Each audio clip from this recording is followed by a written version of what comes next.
Ay, magandang araw sa inyo lahat. Alam nyo ba ang mga iba't ibang kaugalian ng mga Pilipino na hanggang sa ngayon ay patuloy pa rin ginagawa? Asan na yung kamera? Saan ba yun? Ay, isa na rito ang paggamit ng po at upo.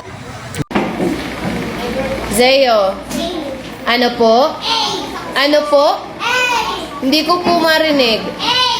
Ano po? Janela? Ano po?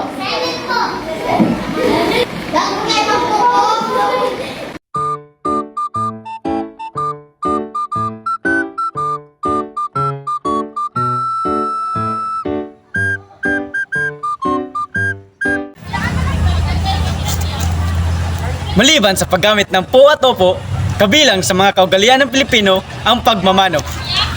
Lead me where my trust is without borders. Let me walk upon the waters wherever you will call me. Take me deeper than my feet could ever wander, and my faith will be made stronger in the presence of my Savior.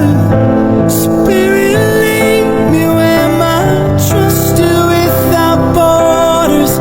Let me walk upon the waters wherever you would call me. Take me deep. Kaunting kalaman.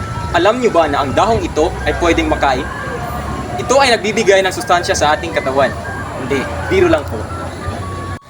Baliban sa pagmamano, ay kaugalian din ng mga Pilipino ang pagdalo ng simbang gabi tuwing paparating na ang Kapaskuhan.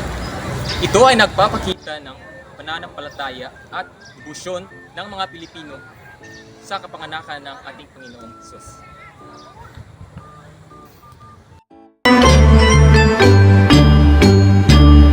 Gising na, Maris, gising na, Maris.